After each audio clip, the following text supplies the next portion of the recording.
recording in progress. Let me, I don't know, Sandra, do you have something to say, or do you would like to something to say? I don't want to keep, of course, monologue, but or Kara, that would be really nice, of course, to hear you ladies. Thank you, Stenka. Maybe from my side also a very warm welcome. So happy to see all the participants, to see all the speakers and the volunteers. Fantastic.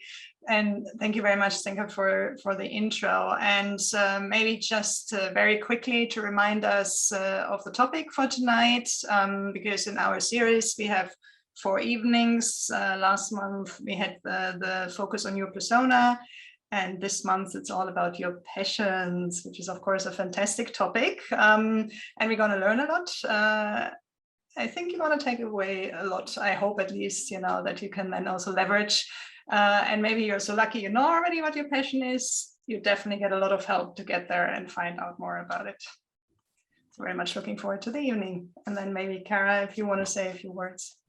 I'll do that in just a minute when I'm going to introduce the volunteers. So I'm going to let you go ahead and do the rest of the introduction, and then I'll step back in. And welcome, everyone. Okay, that's fantastic. Thank you very much. So let me share my screen. Yeah, Women in Tech.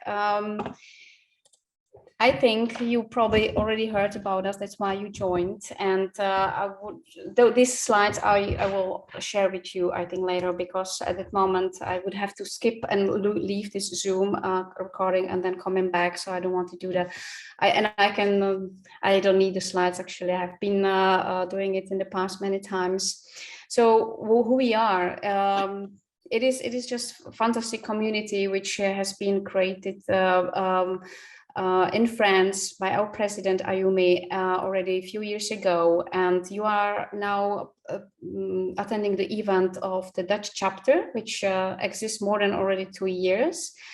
And what we are actually trying to do, and why we are gathering all together and creating those, organizing those events, is that we are on a mission. We believe that there is a gap, and that's why we try to empower these days already 8 million of women and girls to embrace their career of a course of study in the field of technology, and that all by the year 2030.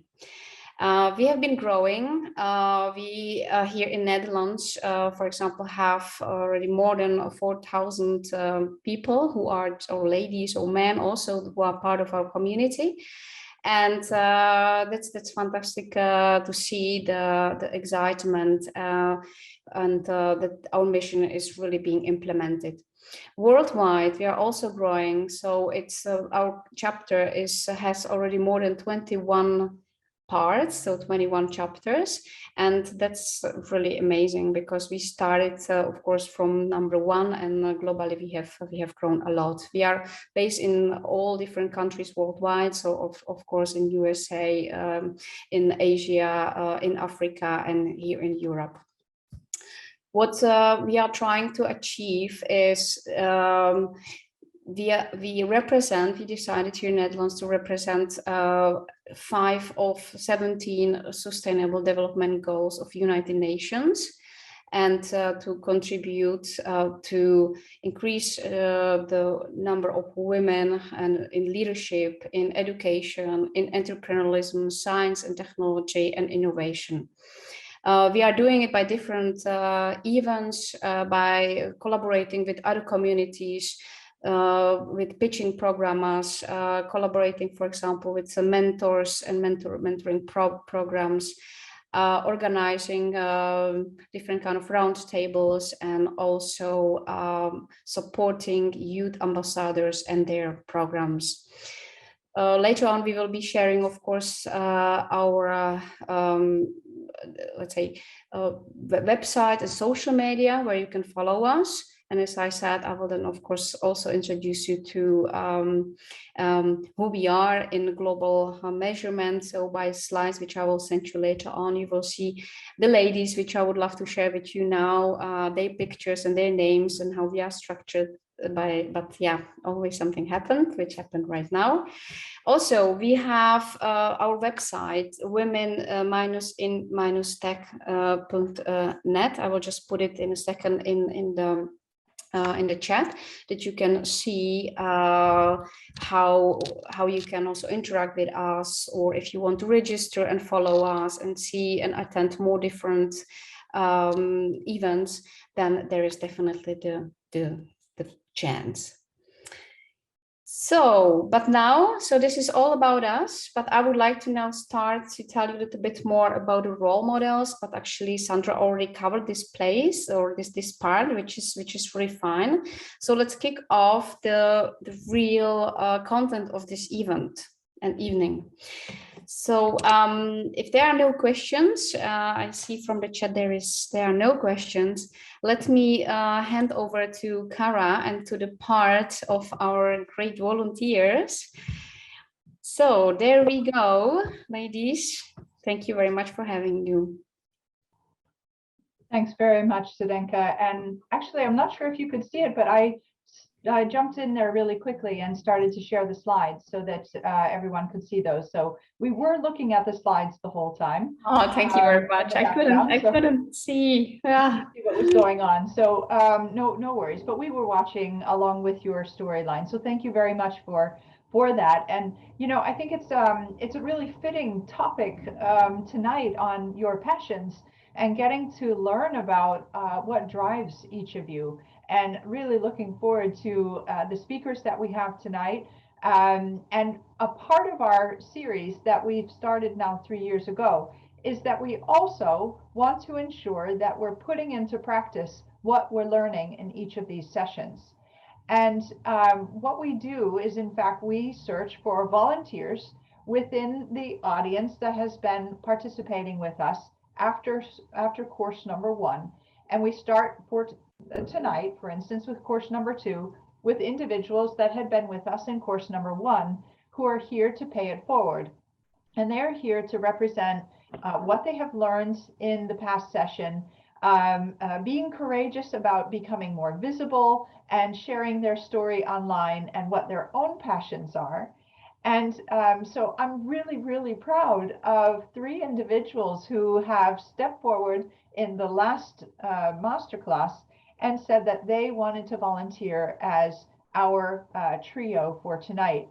Now, before we go into their presentation, I do want to say that we have, of course, the 3rd masterclass coming up in November, and we will have, again, volunteers on that session. So start thinking at each of you that are on the call tonight, who wants to go next?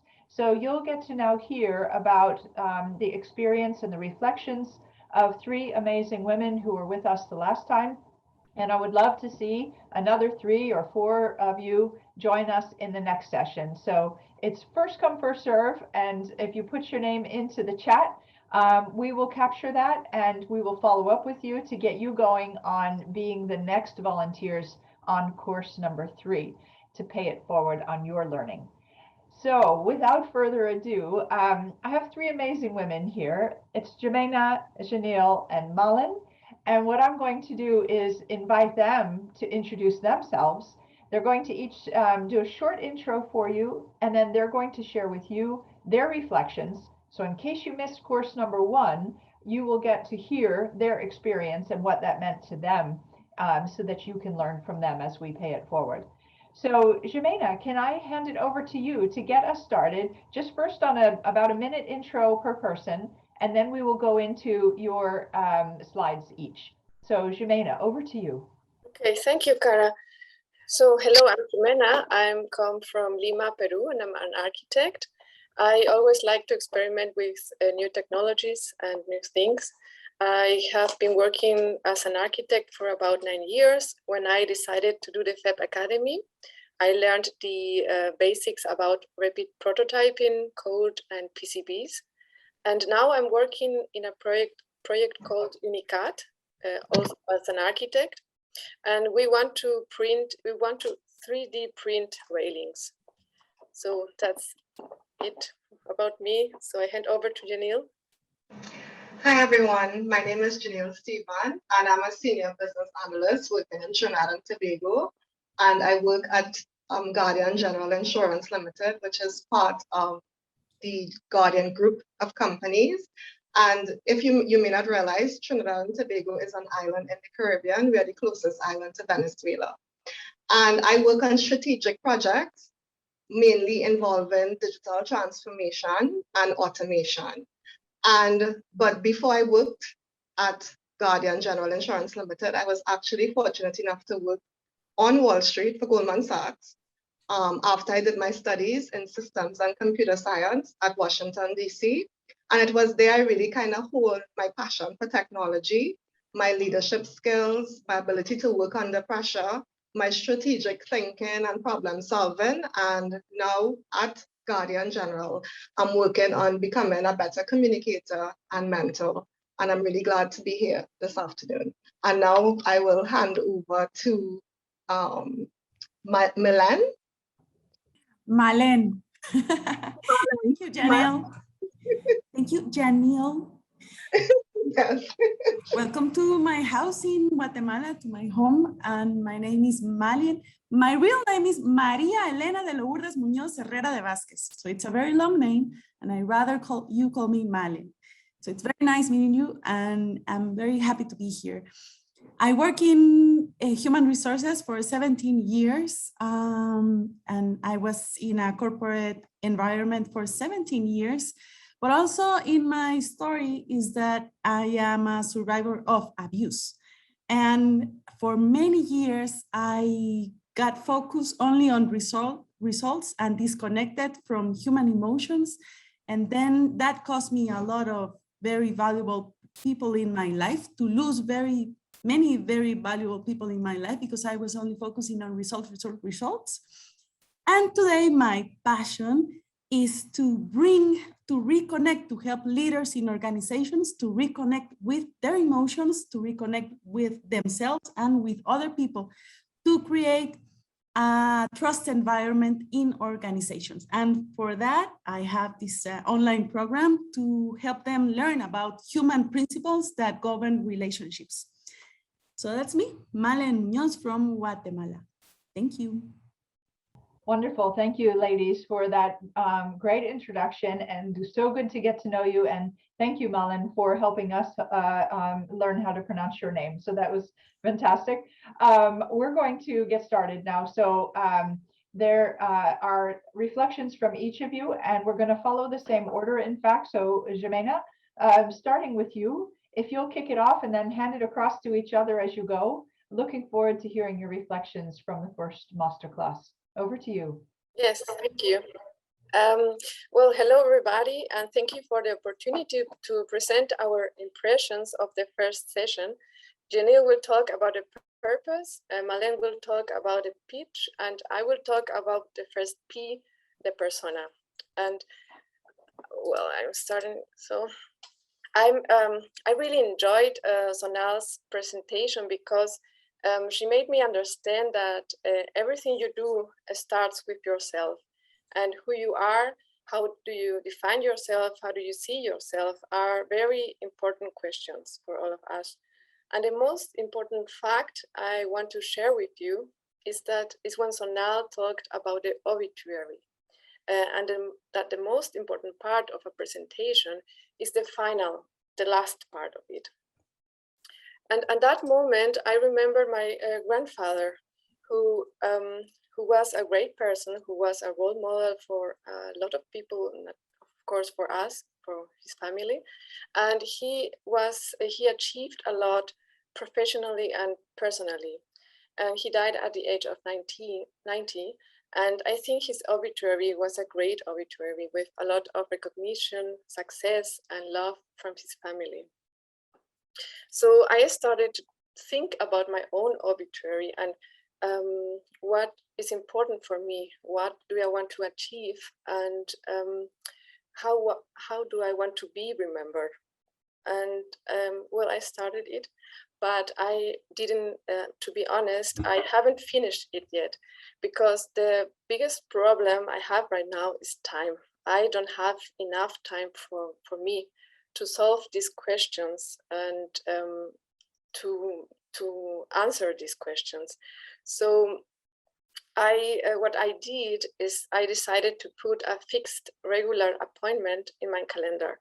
So I have coordinated this appointment with my family, so it will be, I hope, respected, so I can have time for me.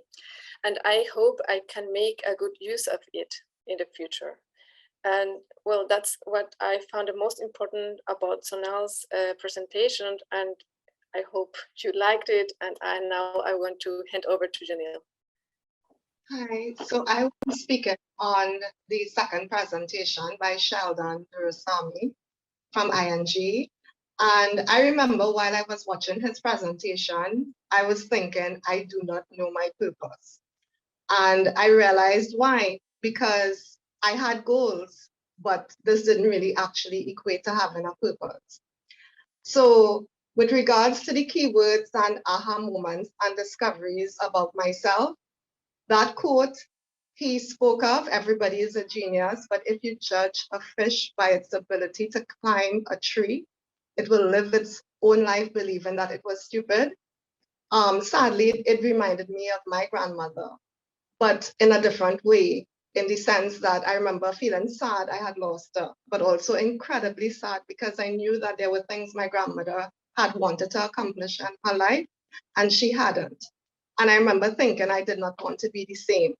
And this quote kind of reminded me the utmost importance of us needing to uncover our talents and skills we are born with. As Sheldon said, our best selves, our heroic selves. And for me, my hero is Princess Leia. And in trying to determine my purpose, I thought about the times that I felt most alive, and I realized it was when I was being creative. I call it filling my spirit or feeding my spirit. And whether I am creating software or art or a piece of writing, that is when I feel most alive. And also when I'm coming up with solutions for problems. Now, I was wondering about that as a life purpose, but then yesterday I got a call from one of my colleagues at work. So I think the universe was trying to tell me that should be part of my purpose. I'm on the right track. And Sheldon also spoke about thinking about your purpose in terms of what is missing from the room when you are not there. And everybody knows once you meet me, the one thing you get from me or will not be in the room if I'm not there is my energy and enthusiasm. And of course, my humor.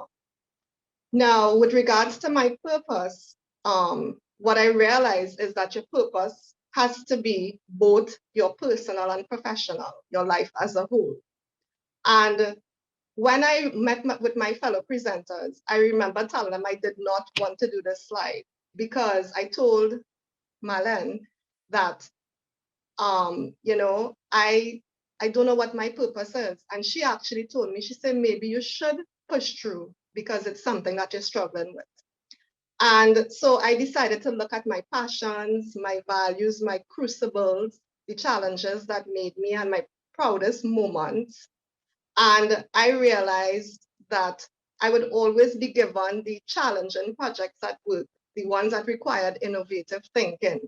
As my manager would say, only you can have the energy to get this done. You have this drive. And I realized that was part of my purpose, that giving that energy and drive to things. And also from Sheldon's presentation, from the perspective of it should incorporate both my personal and professional life, I realized it wasn't necessary for me to separate my creativity as something as a passion that I pursued outside of my work. And it actually made me remember one of the few times I did combine my creativity at work. I was actually asked to write a skit by my colleague as part of our change management strategy for a transformation that the company was currently going through. And when I wrote the skit or short play, I had my colleagues acting it. And do you know that when we did that play, the whole entire audience was laughing. They enjoyed it. And after that, the president of the company actually came to me and he said, Janelle, how did you do that? And I was like, what do you mean? And he was like, you made us laugh, you entertained us, but at the same time, you made sure you incorporated every point we wanted to get across to the staff. And he was so amazed. And that is why when I thought of my actions, I decided that I am going to ensure that I will integrate my passion for being creative in all aspects of my life. And I actually defined my purpose. And it's still a work in progress. So I may have been repeating words a lot, but I came up with my purpose being to enthusiastically create or enjoy what others create and to creatively find solutions while wholeheartedly accepting myself and others so we can shine our light with a smile in this VUCA world. And I included the phrase VUCA, which is referring to the volatility and uncertainty of the times that we live in, because from Channel's presentation, I learned that your purpose can help you stay grounded in the midst of all this uncertainty. So what I learned most importantly about this presentation is it reminded me to be yourself because everyone else is taken. And now I'll hand over to Milan. Thank you. Thank you. Thank you, Janelle. Well, I worked in pitching and it was a great challenge for me because I have a lot to say, but I'm not gonna say that much right now. So don't worry. I learned 3 things. First, that in pitching, you have to you have to think about your audience. Who are those people that are gonna listen to you? So first, I learned from Sheila to think about the audience. Then establish the objective. What is the objective that you want to accomplish? So think about the objective. Then do a brainstorm. I bought a whole lot of these Post-it notes because I have many ideas. So you have to write all the ideas that you have about yourself, about your service, product, company, etc. So do a brainstorm and then arrange them to arrange these key things about you and about your service. It's very important to work on your opening and your closing. And it always helps to have good energy and a smile like this. And your closing is as important as your opening too. So that's about the pitch. And I want to share with you volunteers for the next one that I got together with Jimena and Janelle. And first, I was like eager to see what was the one, am I gonna work in the persona? I like the work in the persona. I like the purpose. But I thought without eagerness, I'm gonna let the process, trust the process. So I kept quiet and I waited for Jimena and Janelle to talk and to see what were they going to talk about. And I don't know if you guys agree with me, Jimena and Janelle, but I think that the topics chose us because the pitch, for example, it was very hard for me to order my ideas and all those things that I wanted to say. So at the end, we started thinking about what is the one that I like the most, but at the end, we finished with the ones that we struggled the most. So my advice for you volunteers for the next one is to trust the process and enjoy it. And it has been very good. And I have learned a lot from you all, not only from the presenters, but also from my partners, from Janelle and Jimena. So that's it. Thank you. Wow. Well, big applause to all of you. Thank you so much to Malin, to Jimena, and Janelle for sharing these reflections with us and helping to pay it forward so that we can learn from you. Really enjoyed listening to what you picked up from the first masterclass. And I will just remind those that have joined us tonight, I see many new names who are in the screen right now. And we'll take the first 4 people who respond to be our next volunteers the next time.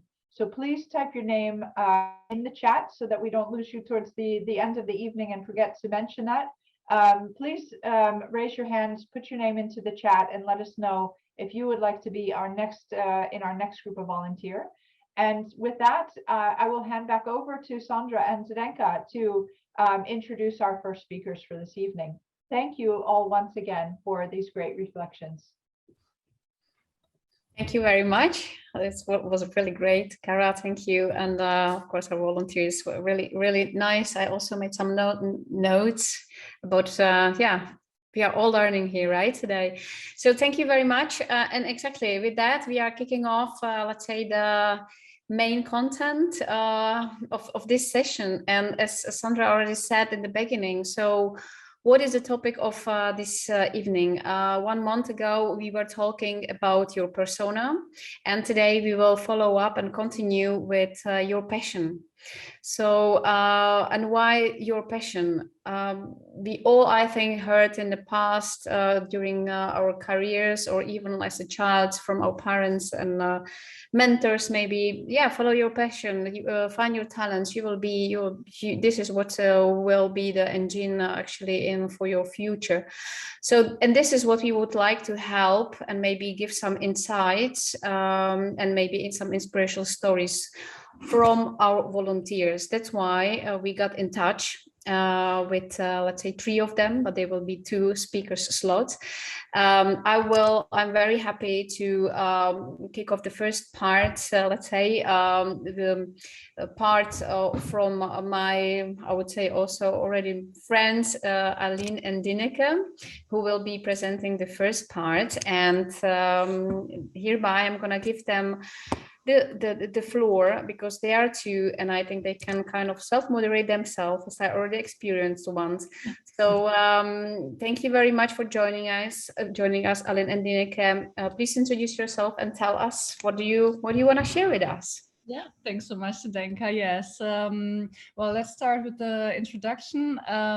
First of all, thanks so much that yeah, we can be here tonight. We're really excited to share our personal story with you, and we hope we can also inspire you tonight. I'd like to introduce myself first. My name is Aline. I'm German, living in the Netherlands now for almost 6 years. I have a Dutch husband, live with him in the area of Gouda, let's say it like this, for a year now. Before that, we lived in Amsterdam, and we have 2 girls, small girls together. The oldest is almost 3 years old, and the youngest almost 9 months old. From professional background, I'm an SAP BI consultant for almost 20 years now. And together with Dineke, we founded Elevate together. Yeah, I'm also super happy to be here, and yeah, thank you for the ladies who just kind of reflected back on the last session. That was super interesting to hear, and also learn a little bit about who you are. So my name is Dineke. I'm Dutch, but my husband is German, so we have a nice connection there. We live in Haarlem. We also have 2 kids, 1 boy who's almost 3 years old, and 1 girl who's turning 1 next week, actually. And professionally, I co-founded Elevate together with Aline, and I also work as a change management consultant. Yeah. Oh yeah, that's me. Yeah, and actually, we would like to kick off the session, Zdenka, with a poll. So the poll question that we would like to answer you, and what we're really curious about how you will answer it, is: should your job be your passion? You can see it's kicked off. Yes. Yeah, I can see the results already. Nice. I guess good on. Yeah, I thought it will be one answer, just 100% or maybe around 90%, but no, it's not. Okay. I see. Yeah, I'm gonna share the results right now because I think everybody voted. There we go. Oh, okay. Interesting. Okay. Yeah. Yeah. Oh, very interesting. Yeah. 30%, around 30% no, and around 70% yes. Yeah, I think we all, or we can almost all agree that passion is a really important factor in choosing your job or choosing your career. Of course, it's not the only important factor. There's a lot of factors that come into play when you make those decisions. But research has shown that 1/3 of your life, and that equals about 90,000 hours, you spend at work. So yeah, I think the more you can infuse your passions into what you do on a daily basis at your job, the nicer, the better it can be. Absolutely. Yeah. And to be honest, for me, I think very early in my career, or even maybe with studying, I already knew my job has to be my passion, because I just love working. And I know that most of my time a day, of my life actually then, I'm spending being busy with my job, with my work. So for me, that was clear quite early. And I said, for almost 20 years, I specialize in SAP BI, so I'm a data analytics person. But to be honest, throughout my career, a lot of times, because of different reasons, maybe I started thinking in my head, did I find my passion? Did I find the job that I want to do until the rest of my life? And that was because of different reasons, but it was always in my head that I thought about it and I tried to reason it out for myself. I went to a career coach, I made lists, I really thought hard about it, but I just couldn't reason it out, and I really like what I'm doing. And as I said in my introduction, I'm from Germany, and until 6 years ago, I worked in Germany for corporates. But very much in German environments, and a lot of times I was the only woman. I'm in the field of IT. The colleagues that I worked with were very much, German alike, same age, which is fine, which was also fine for me back in the days. I took it for granted. I enjoyed what I'm doing. But then something actually happened to me when I moved to the Netherlands and started working for Essex, the sports company, because what happened there to me is that I started at a project, a SAP implementation, and the project team was extremely diverse. There was all of a sudden gender balance 50-50 almost between male and female. There were a lot of different nationalities working together, senior and junior people together, colleagues from hired from externally, but also coming from inside the business. And I started working there, and for the first time I experienced the power of a diverse team, like the atmosphere, the success. And of course, this is like all proven by research, but I experienced it on firsthand. And all of a sudden, I had this feeling, it was not in my head, but I felt, okay, this is interesting. Now, this is what I really enjoy. And I think that was the first time for me that it became crystal clear. Okay, I think here I really found my passion. And that's actually the team where Aline and I met. So we worked together on a global SAP implementation at Essex in a very diverse team. At that time, it was my job to staff that team. For me, actually, when I think about diversity or how I got into that topic, I lived and worked abroad for many years, also when I was a child. And there I saw a lot of diversity, of course, living in different cultures, and really grew a strong appreciation of it. And next to that, also a topic that we share a passion for is female empowerment. So seeing what women can do under the most dire circumstances. I think, we are such powerful human beings that really inspires me.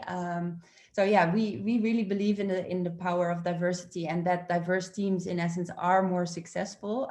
This is shown also by research, but as said, it's also really our personal experience.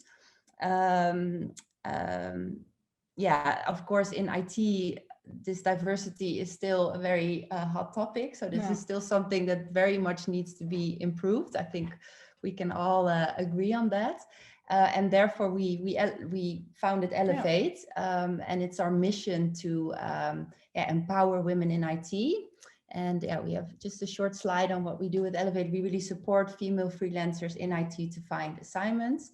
And with that, we really focus on ERP because that's our own background.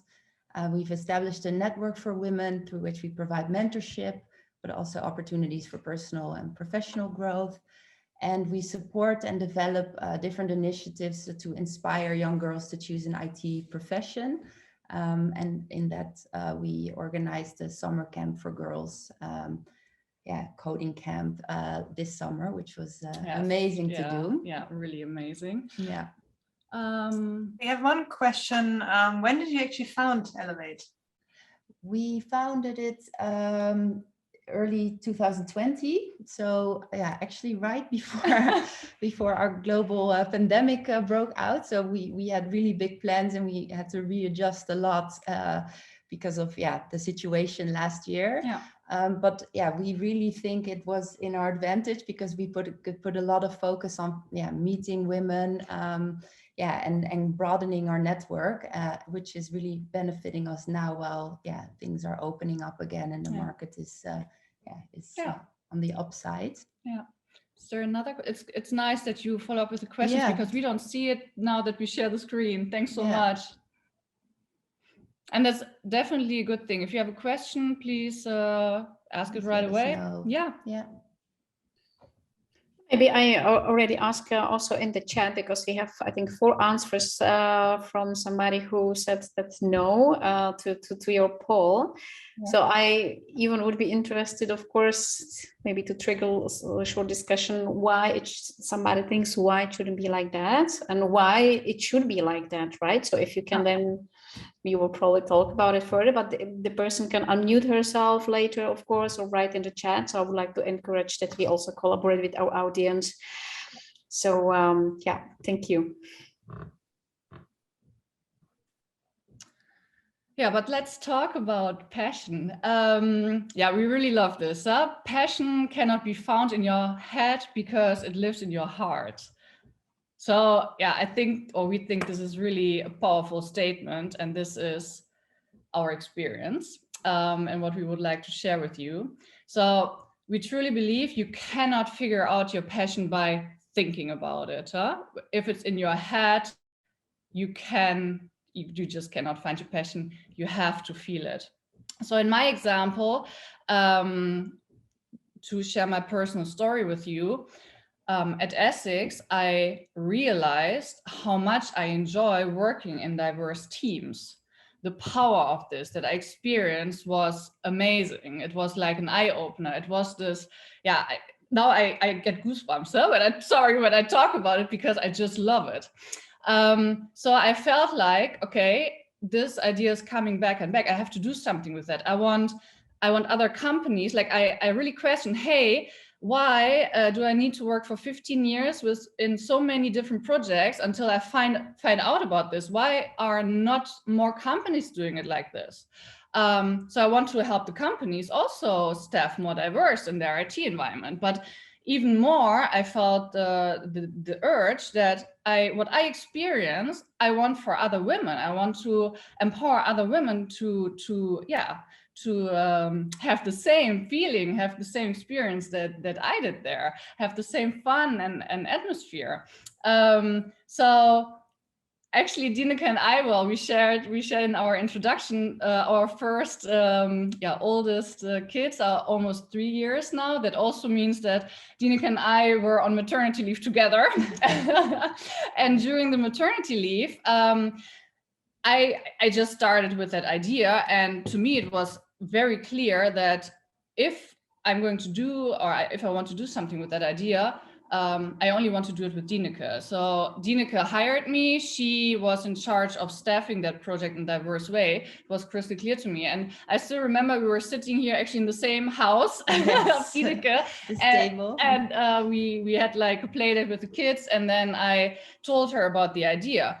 And Dineke immediately picked it up, and we felt, the spark, this flame, it started, burning, and we were like, oh my God, yes, we want to do this. And I think this is really, then you really find your passion, huh? It's that feeling. It's, you can, of course, also for us, we had 2 small babies. We knew we want to have another kid. We had a career at a corporate. There are always a lot of obstacles where you can think of, okay, it's not the right time. Should I really do that? How about money? How can I all set this off? But this is then in your head, huh? So really, when you think too much about it, you don't start. So you also have to, you feel it, and then you have to just start doing it, and then it comes your way, huh? Yeah. So that's really our experience on how it worked for us. And I think I introduced a lot about how we feel about passion, but we also would like to introduce 4 easy steps on how you can find your passion. And I actually would like to talk about the first one, and the first one is love what you do. So I actually would like to encourage you that from this moment on, everything that you do, just you love what you do. And if you don't like something, you have 2 choices. Either stop it, that can be quitting, delegating, hiring out, or you love it with all your heart. And if you starting now, starting tomorrow, whatever, everything you do in your daily life, you start, with love, and you do with love, then also something will happen. You will have a lot of enthusiasm. You will have a lot of energy. There will be a lot of positive things happening. And that small passion muscle you can train. So I think that's like super nice activity you can think of. And of course, there are things that you don't like to do, and maybe you still have to do, but you always have the choice on how you do these things. Think about, well, I hate ironing, but I can also think of, hey, it's an exercise. I can do squats in between, or whatever. Or you don't like to do dishes, but think of the feeling, the good feeling you have afterwards when everything is nice and clean in the kitchen. Or you take your partner or friend and you do it together, and you have fun along the way. You turn on music. It's also a matter on how you do then the things, and that can then bring you again positive energy. The second step is find your theme. So when you look into your life, look at your Spotify list, Netflix series, whatever, video collection, what you spend your money on. Is there something, are there topics, are there subjects that always come back to you? What do you spend time on the most? But most important also, what gives you excitement and energy? Is there something that you think of and that gives you the spark? Then you're on the good way, to find out, okay, that's a good sign. Maybe that is something that you're passionate about. Yeah. And so the third step goes into a bit more on, finding your theme. So what do you love to talk about? That's something you can think of. So topics you cannot stop talking about, you cannot stop learning about or teaching others about. What books do you like to read? If you have, 10 minutes spare somewhere and you're not on Instagram, what do you look up online? What topics do you like to learn a lot about? And I think it was Janelle saying it in the kind of feedback part, what makes you feel alive? You lose track of time, you feel this spark and you cannot stop talking about it. If you find it difficult to kind of find it yourself or search for that theme yourself, you can ask your best friends or family, what do they think you love to talk about, or what do you always bring up in conversations with them? And then another thing you can think of, what are the things that you're really good at? Because usually something you're passionate about it's also kind of related to something you're good at or you can become really good at. So that's also something you could keep in mind. And then we landed at the 4th step already, and that's stop talking and start doing. So really going into action mode. Aline and I are very much of the action mode, and we're, I think, both also quite rational people, you know, making lists of pros and cons. And I think throughout this journey of founding this company, we really started learning to trust our intuition, really listening to that feeling if something is not completely right. And we know how difficult that can be, you know, because that inner voice, that intuition voice, is usually a very soft voice, and your ego is like a loud screaming voice pushing you into certain directions. So we have a small exercise that you could do yourself just to make a connection to your intuition. And the only thing you need is a few pieces of paper, a pen, and you basically write down the question that you have, and then the potential answers on the different pieces of paper. So for example, I just wrote down a question: should I change my job? If you have this question, write it on a piece of paper and then write down the answers, yes and no.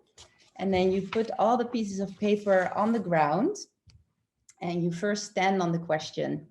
You close your eyes and you take a deep breath and you really tune into this question.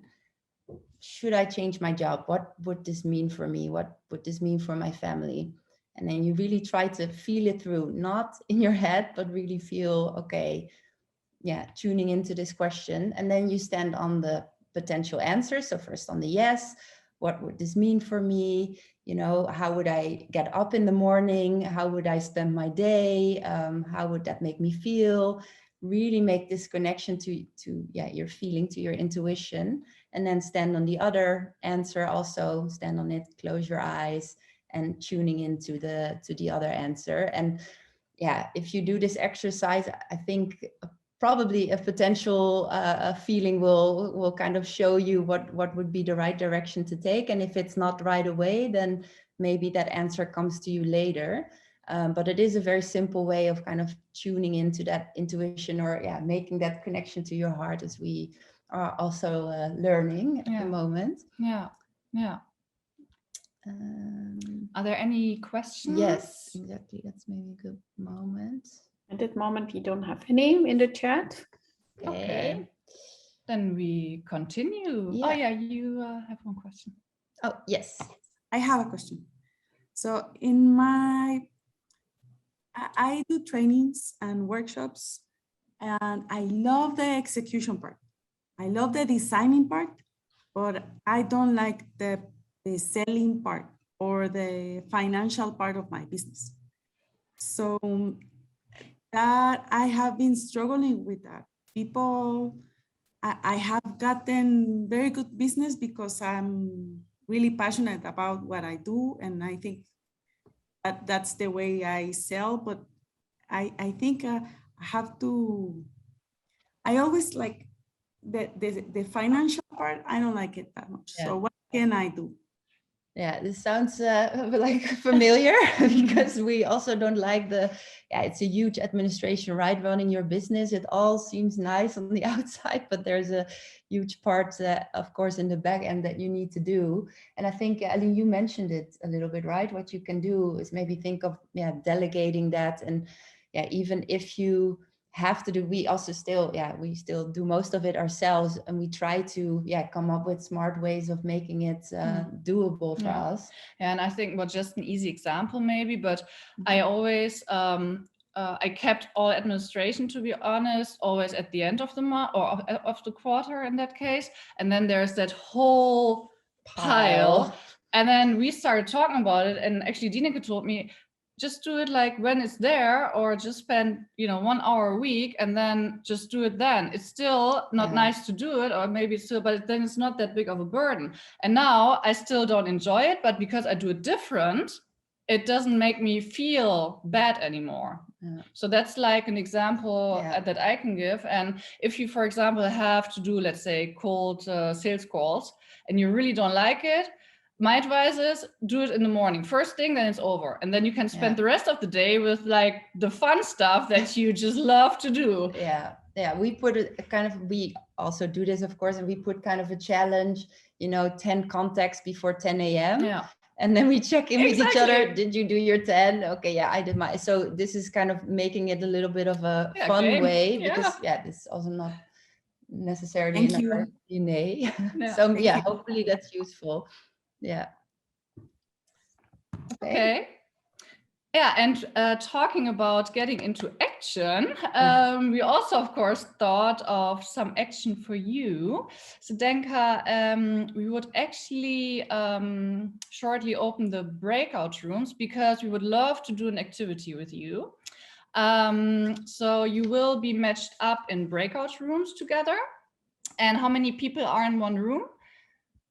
Yeah, that's exactly. So we have, let's say, 15 participants without us. So I suggest if you want to have 3 participants in the room.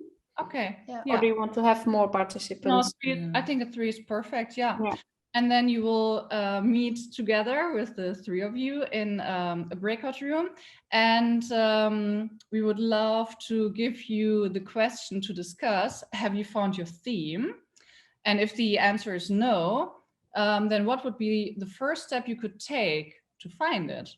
And it would be lovely if you have like a great discussion about it. And then when we all come back, so the breakout room will then close, you will come back. And maybe there's like a voluntary group that wants to share what happened during the discussion. Yeah. Shall we open the rooms? Mm-hmm. Oh, I hear more kids, so I'm not the only one. Thank God. Yeah, I also heard I think everyone's back now. Yeah. Welcome back, everyone. Okay. Yeah. Do we have maybe a volunteer who wants to share? I think in our group we had a nice discussion on finding your theme and also your passions. I think the 3 of us were talking about like sometimes it's not possible to make your passion your job. Like, for instance, in my example, when I was a kid, I used to love to play field hockey, and I was kind of good at it, but not good enough to be professional. And this is something I talk to my friends a lot about the playing, but I knew it was not going to be my job. And also, I think Jimena had the same with creativity. So having art as a hobby, which is also really hard to make a living out of. Yeah. But kind of try to incorporate these things you liked about it in your job. Yeah, and it's also interesting to think then, what did you like about the field hockey, right? Was it the team part that you liked, or was it, that you were being active, or kind of dissecting what you found interesting about it, and then see if there's themes there that you could, put into what you could do as a job or as a career. Yeah. Yeah, that's really good. Yeah. And of course, keep playing, just outside of work. That's of course also nice to still keep doing. Yeah. So we don't have a lot of time anymore to go through a lot of feedback, but thank you so much, Puk, for sharing what you discussed in the group. And we kind of reached the end of our presentation. So we just want to close it off with our 3 main takeaways. And here I want to tell you a little bit of a personal story. So when I was young, when I was a kid, I grew up with a dad who was a diplomat, and I loved the traveling and seeing all those different cultures. And I thought, that's going to be my job. That's going to be my goal in life. So I did everything what I thought was needed to have that career. So I studied international relations, studied public administration. I was also super lucky to get into a government program to be trained as a diplomat. So I worked for the Ministry of Foreign Affairs. But actually, after a few months, I thought, no, this is not for me, not really the environment that I feel I can thrive in. The traveling I loved, and I loved working at different embassies, but the fact that you couldn't really control where you were going to be sent to didn't fit my personality at all. So I really beat myself up over it. And I really thought, no, I need to stick to it now because I chose this. I did everything, you know, to choose this path. What else am I going to do? Yeah, and I was really, really hard on myself. So I really learned then, yeah, you need to be a bit kind to yourself. You can maybe make a wrong decision here or there, but you can always still change. And that's also, yeah, my personal experience.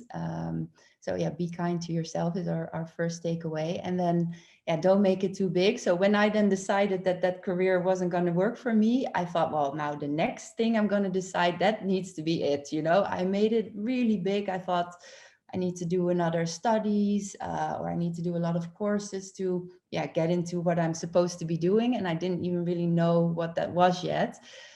So I think it's also important, don't make it too big in your head. And of course, yeah, we have a great story now of where we are now, but that also took time and, yeah, a lot of following our hearts and following our intuitions.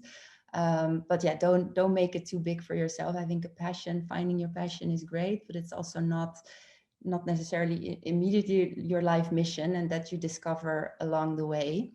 And then lastly, yeah, you need to jump and do it. Try different things, you know. I think, yeah, if you kind of forgive yourself if you make a wrong step and don't make it too big in your head, then yeah, you're free to choose different things and within the limits, of course, that everybody has. But yeah, you need to at some point take a step. If you keep thinking, I'm not in the right career, I'm doing something that I don't really enjoy, life's too short, we think. So yeah, it's best to really think about making a change. So yeah, that's kind of the lessons, hopefully, that we are learning at the moment, that I hope can inspire you all as well. Yeah. Yeah, thank you. Yeah, and we're excited you. To hear the next speaker. Yeah. Oh, maybe that's good. Of course, I forgot about the last slide that I wanted to talk about. Because of course, we always love to meet like-minded women like us. We would love to meet all of you, of course, for virtual coffee. And actually starting the 10th of November, we will start an Elevate Cafe, and this is a virtual coffee that Dineke and I will have every month, where we want to meet like-minded women who are interested in Elevate and interested also to share the story with us. So the next one is on the 10th of November, and find us on LinkedIn, send us a message, and we would love to see you there. Thank you. Yeah. Thank you very much, ladies. It was really, really nice, very interesting, also interactive. So yeah, hopefully many invitations for online coffee. But these days, luckily, we can meet, so maybe also in person. Thank you very much, and we are moving further. So I would like to now hand over to our to Sandra, who is gonna to be our lead in the second part of the event. So yeah, also from my side, very much thank you, Anine and Dineke. That was really insightful, very great, and to really also, of course, see and feel your passion. I would like to introduce Aoife.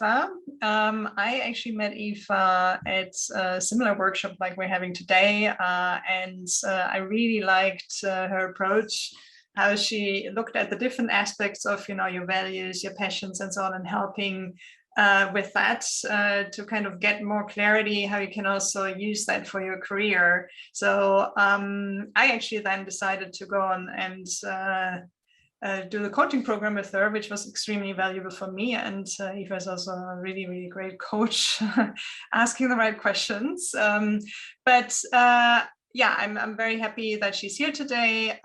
She's going to share, you know, her knowledge and her helps and tools that you can use. But I leave the rest of the introduction to you, Aoife. And I thank you that you put your name into the brackets, because I think that's always the first question. How do you pronounce your name? Yeah, thanks, Sandra. Yeah, so Aoife is Irish for Eva, so it's a really common name in Ireland, but outside of Ireland, I get called everything. So, but it's really great to be here. Before I get started, because I know it's later and I've been really engrossed in everyone's presentation, but before we get started and the next round, we just want to invite you to do an exercise with me. So if you can, where you're sitting or where you are, if you can stand up, just to re-energize, so just make sure it's safe to do so. We're not going to go anything too far, but just to keep us awake, because I know you're an hour ahead of me, so it's getting later.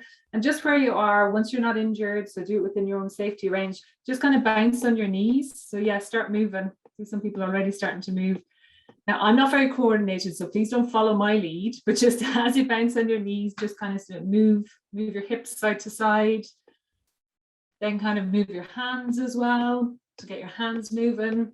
If you can, move your shoulders. Like I said, don't follow my lead, but we just want to get all different parts of your body moving. You can move your head and your neck as well. Make sure it feels safe and comfortable for you to do so. Just kind of get the blood flowing again around your whole body. As you can see, I'm already getting out of breath, so it's trying to get my blood flowing, trying to talk and do this. But just as you're doing that, and then you can stop now and just shake everything out before you sit back down and get comfortable again, wherever you are. And if you want to take a deep breath, I just need one to get my breath back. It's hard to talk and do that. But that's just to get us re-energized, because I know it's late in the evening. But as Sandra said, so I work as a career and leadership coach and talk to a lot of people in our little breakout rooms. I was saying, I think one of my themes is I try to make life easier for people. That's in the background. I'm like, oh, well, how would we make this easier? And not in a cutting corners or skipping things, but really in a, well, actually what works best? What's the best outcome or impact that we can have for everyone?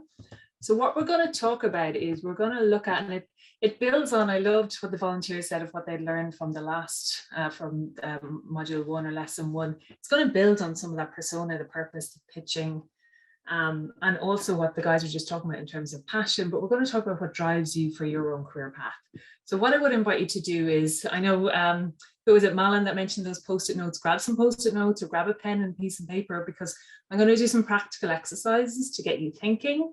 It doesn't matter if you don't have all the answers tonight. You can think about this in your own time as well, but use the time here to really think about yourself. So this is all about you. So be really selfish with your time now and just think all about you, and drop any questions into the chat and I'll answer them as we're going through. But what we are going to do is just, I always say, I like to kind of challenge people to have a different way of looking at a career. And I think it was Dinika, as you were telling your story at the end, I was thinking, yes, that's exactly how people think about career. We end up in a job or doing something, and then we reach a point where we're like, oh, I don't really like this. And then we kind of think, okay, I need to change, do something completely different. And do I need to retrain? And do I need to, we try to make these big, massive jumps. And actually, maybe, again, to make it easier, why don't we break it down to make it really easier on ourselves to make some moves in our career? And I think we're very lucky. We live in a time where moving between job roles, and we have so many different options. And what you want to do is work within your strengths, work with your passions, but really to know yourself. And I don't think enough of us, we don't know ourselves enough. And that's what we're going to spend some time doing this evening, so that you have a clear picture of what you want. And that picture, just working with a client earlier today where she was saying, oh, some of the picture is clear, but some of it's a bit fuzzy. And I'm like, yeah, but that's okay. But let's just work towards getting that picture clearer and clearer. It might not all come to you in one kind of, oh yeah, this feels really light. Or Aline, I love the way you got that. Actually, this is what I really need to do. This is my passion. I was one of the people who answered no in terms of a passion, because I think it sometimes scares people if we say, you know, have your passion as your career, and people go, oh, I don't know if I can do that. And then they just shut off and don't do anything. And actually, it's like, it's okay that not to have your passion as your career, but you can really, really enjoy what you're doing, and you can love what you're doing, even if you feel like, but I have other passions in life. That's completely okay. So to really just, we want you to figure out what's career success for me, and how do I define that for myself? And then how do I find my way along my path for that? I work across a load of different types of companies. My background, I started in corporate finance, then moved into strategy consulting. My boss was trying to get me into data analytics. Lucky at the time, I had a good enough relationship with him that I kind of was able to go, oh, no, that's definitely not for me.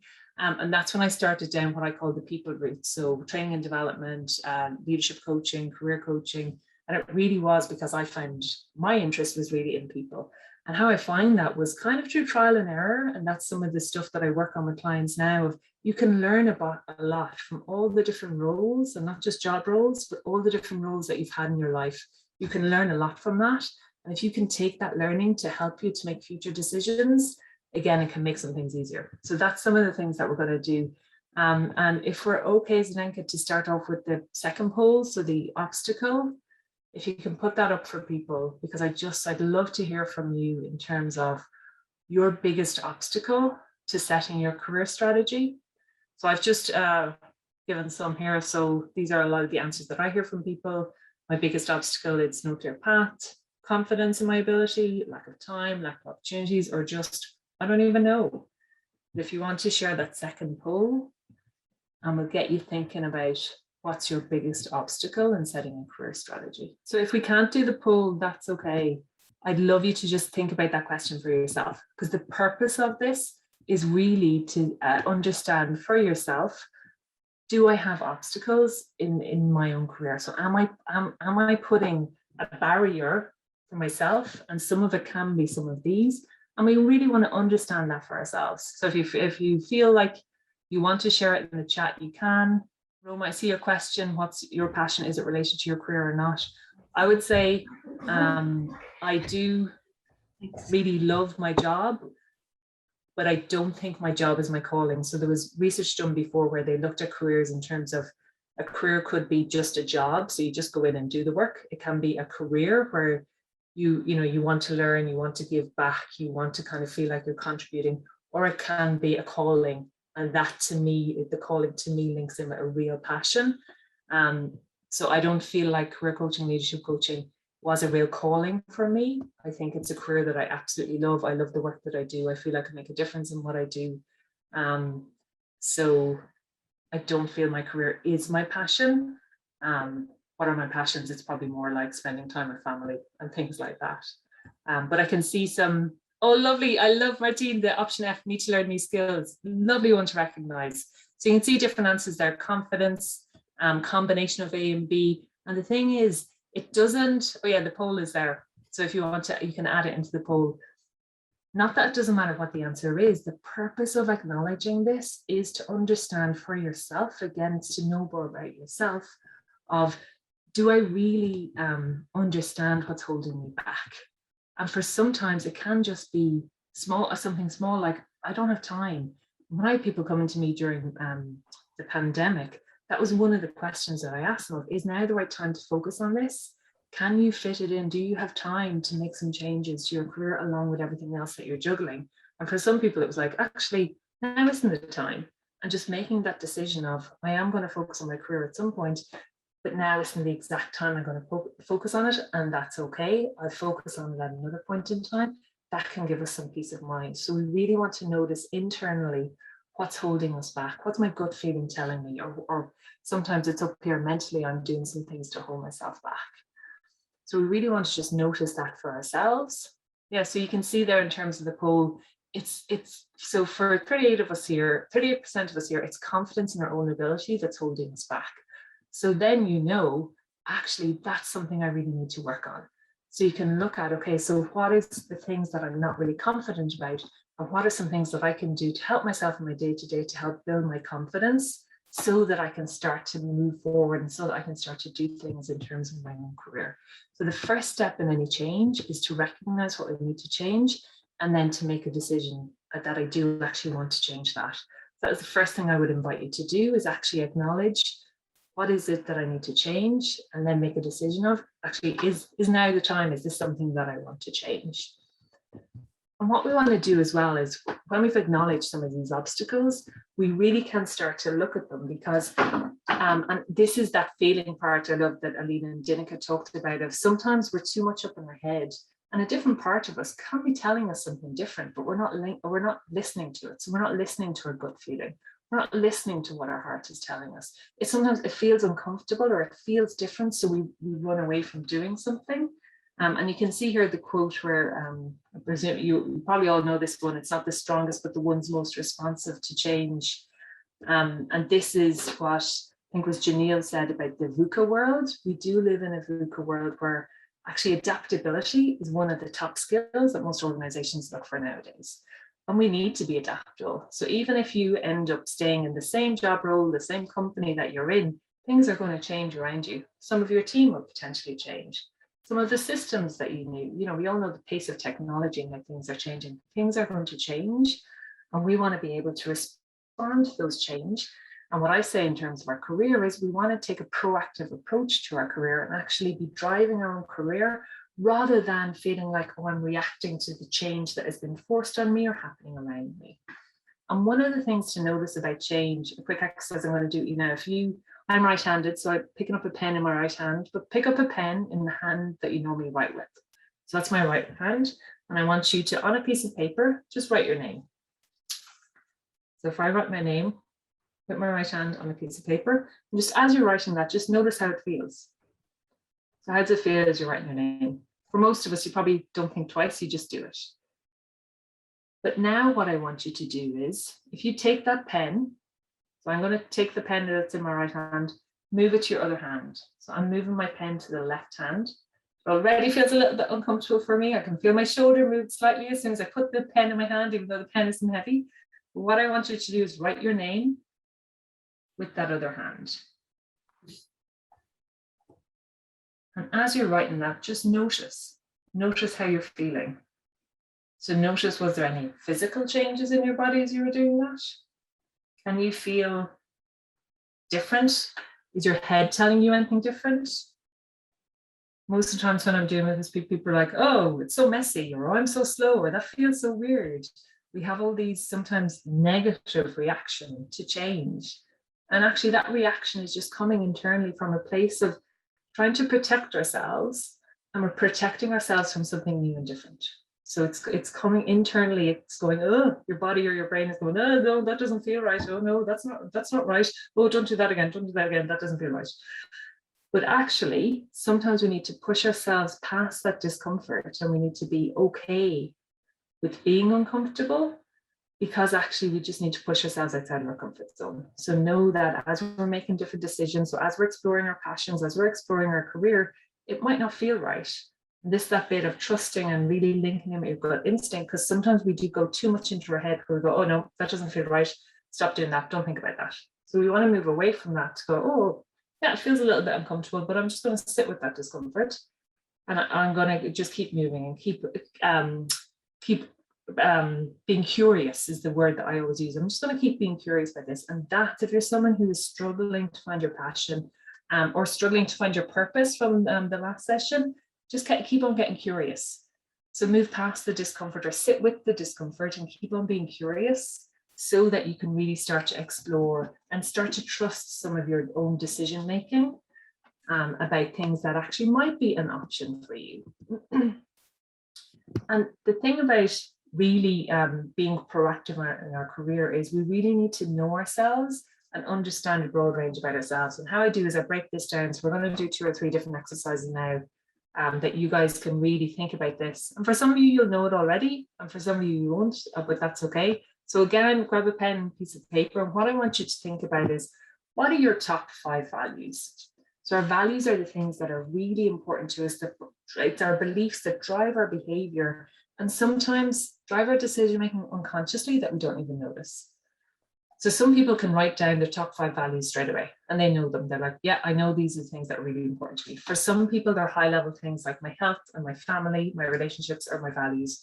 For others, it can be things down to how we behave. So it can be around integrity, honesty, dealing with integrity, things like that. So your values can be at different levels, and that's okay. But if you don't know your values, a way that you can kind of a starter exercise that I'm going to bring you to now is think about, over the course of your lifetime, who are the people who have really made an impact on you, and what was it that they did that made an impact on you that you have brought forward or want to bring forward in your life.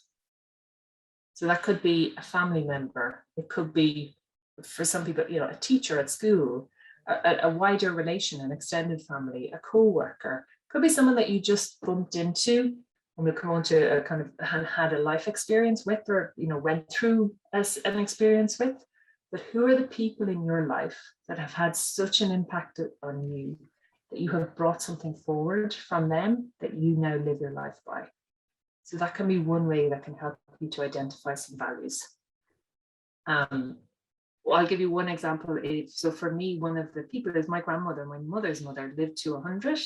So she was, when I was growing up, she was always around. She was one of those people who you thought she'd always be around. And the value that I took from her was integrity. So she was always just treated like, well, probably actually two, respect and integrity. She treated everyone with the same level of respect, no matter who they were, no matter what class of people. She would treat everyone with a really high level of respect. And integrity was the second thing, where she'd call people out on things, and in a really nice way. But I always remember that as a little girl, to be like, she's really brave because she just calls people out. And that's a value that I would take forward, is that integrity, but I got it from her. So think about people in your life that have an impact of you, that you take forward some of the things that they did. Then you can think about life experiences that you've had. And again, it's that they've had an impact on you, that you now take some things from that experience and you bring forward in your life. The example I always give here is anyone who has had any type of health scare, or if they've had people around them who've had a health scare, they always bring health forward as a value in their own life. So you can think about that. And then the third thing to think about is, what are some of the things in your life that you 100% always stand for and that you always bring forward in your life? Because that's a value that you have. And sometimes we have these values and we don't even actually recognize them. And then if something goes against our values, we have this kind of like something that doesn't feel right. And if we don't know our values, we don't understand why things don't feel right. So we really want to, that's why understand your values and knowing your values are as important for two things. One, so that you make proactive decisions in line with your values. And then it feels like, yes, I'm living my life in the right way. And two, so that when stuff clashes against your values, that you will actually understand, where does this, again, it's kind of that feeling of discomfort. Where is this feeling of discomfort coming from? Sometimes it's that something or someone is clashing against your values. I know I had a company, this was before COVID, so in person, and I was talking to them about potentially doing some work with them. And they had a management team. I work a lot with middle managers, and I talked to some of the middle managers, and they said, you know, there was issues with the senior team. There's a lot of conflict. They would literally have shouting matches in the organization in front of all their staff. So really bad culture.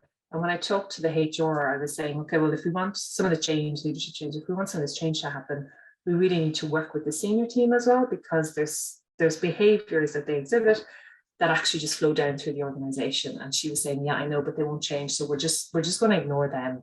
And then we'll just, you know, we'll work with the middle managers, and we'll just kind of expect them to kind of lead all the change in the organization. And I was saying to her, look, I really can't work with that, because you have a senior team here that don't want to change at all.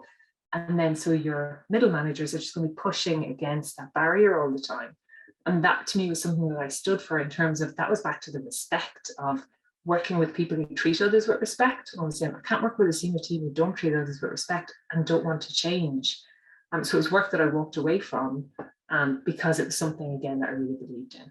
So it's looking at for yourself, and as you go through your career, knowing your values can really help you to make decisions in any role that you want. People that, whether you work for yourself or work for another organization, you can understand, does that organization's values link in with my own values, and do they work well so that I feel I could really thrive in this organization? And that's why it's really important to know your values. So that's one of the things that's really important to know about yourself. And we're going to come back to the options. The other thing that's really important to know about yourself is to understand your strengths or your talents and your abilities. And that's all the things that you're good at.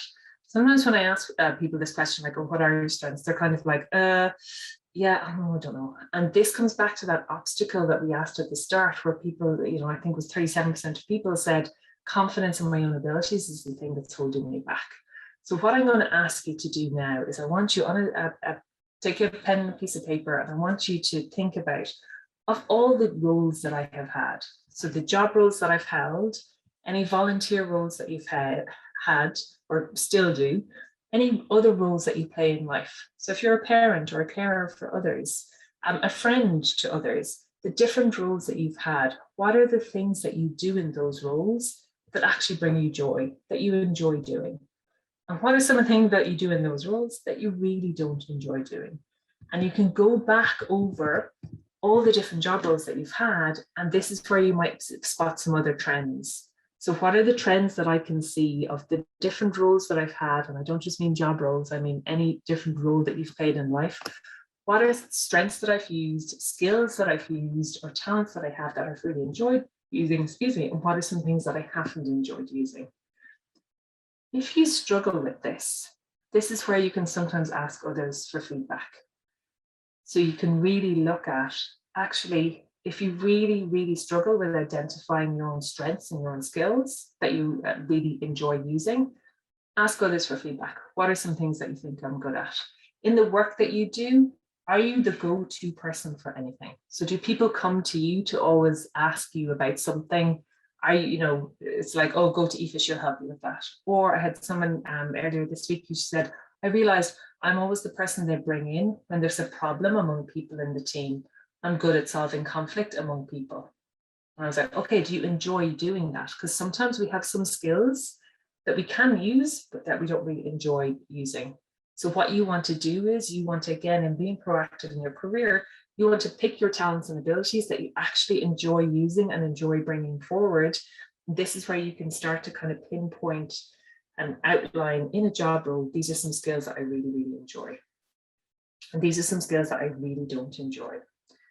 So really think about that from past job roles, from any other role that you've had in life. What have I enjoyed about that? What have I not enjoyed?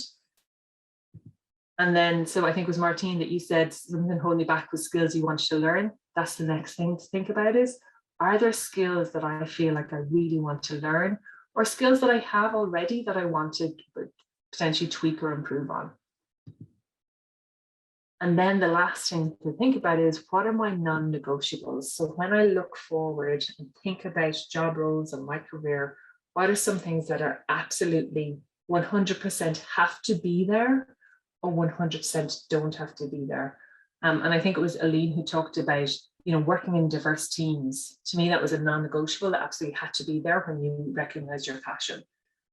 But actually, we can all recognize our non-negotiables, and that can be wider than the job role that we're doing. That can be the type of people that I work with, the size of team that I work with, the size of company I work with, the sectors that I consider working with, the types of companies I consider work with, be it small, medium, large, different companies, the salary in terms of non-negotiables, the amount I'm willing to travel. I have a lot of people at the moment who are actually leaving job roles that don't give them enough flexibility to work more from home, because they're so used to working from home since during COVID that when their office or when their company was like, okay, you need to come back into the office, they were like, no, I quite like this working from home. I'm going to find a job role that lets me work from home all the time. So really thinking about what are some of our non-negotiables. And another way you can think about that is actually, what are some of the things that other people see in me that I can't see in myself? Because a lot of times what people do is they talk about, and I get a lot of people come to me where they go, oh, I really don't like my job. I really don't like the people I work with. I don't like, this part of the job I'm doing. I don't like this, I don't like that. And they're stuck in that mode of, oh, I really don't like this job and nothing's going well for me. And actually what we want to, and if you're in that mode, I would say, get that all out of your head, write it all down and write down, here's all the things I really hate about what I'm doing. And then let that go. And then you can start to focus on, but this is all the stuff that I enjoy. This is the stuff I don't enjoy. So you're trying to build up a picture bit by bit. So like I said before, you get clear on what's the obstacle, what's holding me back in terms of actually focusing in on my career. What are my values? And am I really clear on those? Then what are my talents and abilities? And at the end, Sandra will talk about a strengths tool that you can use, which I would link in with looking at this as well. So I would recommend that you do that when she introduces that. So bring that all together so that you can start to go, okay, based on some of this, based on what I know about myself so far, what are the options that I want to consider in terms of my career? And this is where for some people, you will have that inkling of, what my gut feeling is telling me that this, working with diverse teams is my passion. For other people, it will be actually my hobby around field hockey is something I really want to work in. Actually, how can I make that happen? For others, it will be, okay, I know I definitely don't want this, but I do want other things. But really starting to build up that picture for yourself of what's the skills and strengths that I really enjoy? What are my values that are really important to me? What are, knowing all I know about myself and all I've done in my life so far, what are the things that really help me to thrive in what I'm doing? And what are the things that really kind of hold me back? And if you can build up that picture, it makes it easier for you to make decisions. It makes it easier for for me, it was that point in my career when my line manager was saying to me, Aoife, we have this great opportunity in data analytics. And this was back, I'm showing my age, but a few years ago when data analytics was just starting to be a big deal. And I was going, oh my God, I left my job in corporate finance because the numbers were just too much for me. And doing that detailed numeric work was not my strength. So I was able to say to him, that's not, and this is the language that I use kind of when you're having internal conversations of, that's not where I see my career going. Where I see my career going is more working with people and teams. And that was all I knew at that stage. And I was doing more strategy consulting. So I was able to say, you know, working more with strategy. I still had no idea exactly what I wanted, but I was able to move away from where the area he was trying to push me to take a proactive approach in my career. So it really is just starting to think about yourself and go, do I know my values? Do I know my strengths? Do I know the obstacles that are holding me back? Because then what we want to do is we want to look ahead. And in looking ahead, I'm going to do an exercise with you now. You want to think of, is the kind of the trajectory that I'm on now, is that actually where I want to go?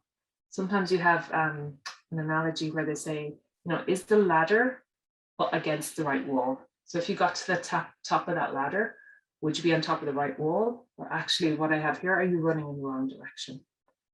And one way to think about that, someone talked about the obituary speech that you did in the last one. This is something kind of related, but what I'm going to do now is I'm going to get you to sit back where you are, relax, close your eyes, take a big deep breath. So just relax a little bit more. So I want you to get creative and just see where your mind goes. So there's no right or wrong with any of this, but what I want you to think of is right now we're in October 2021.